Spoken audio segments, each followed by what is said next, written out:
گوجری زبان میں اپڈیٹ سنیے۔ بھارت کے زیر تسلط جموں کشمیر کا عوام گزشتہ 75 سالہ تو بھارت کی غلامی میں زندگی گزاریا ہے۔ یہ قضیہ اقوام متحدہ کا ایجنڈا ور سب تو پرانو قضیہ ہے۔ جنوبی ایشیا میں یہ واحد خطہ ہے جس کا لوگوں نے آج توڑی اپنا سیاسی مستقبل کا تعین کو موقع فراہم نہیں کی ہوئی۔ اقوام متحدہ نے اپنا چارٹر کا تسلیم شدہ اصولوں، بین الاقوامی معاہدوں اور سلامتی کونسل کی قراردادوں کی بنیاد پر رائے شماری کے ذریعے قضیہ کشمیر نہ حل کرانا چاہیے۔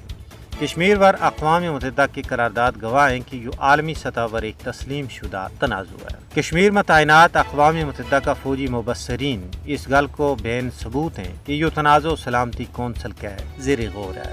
کشمیر پر UNSC کا اجلاس نے ثابت کر چھوڑا ہے کہ یہ عالمی سطح پر ایک تسلیم شدہ تنازع ہے۔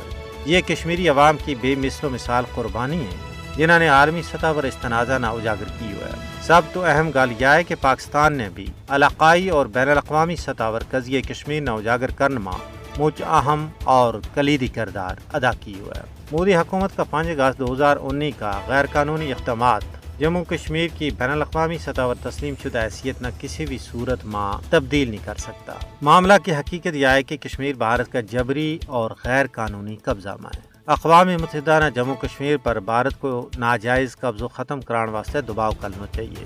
بھارت نہ بنگار کے کہنا چاہیے کہ کشمیر اس کو اندرونی مسئلہ نہیں ہے بلکہ ایک عالمی مسئلہ ہے۔ اگر اس مسئلہ نہ پرامن طور پر حل نہ کیو گیا تو یہ پختو و پامڑ نہ صرف جنوبی ایشیا بلکہ پوری دنیا واسطے مجھ بڑی تباہی اور بربادی کو باعث بن جائے گا۔ اقوام متحدہ کے زیر اہتمام استصواب رائے ہی مسئلہ کشمیر کو واحد حل ہے۔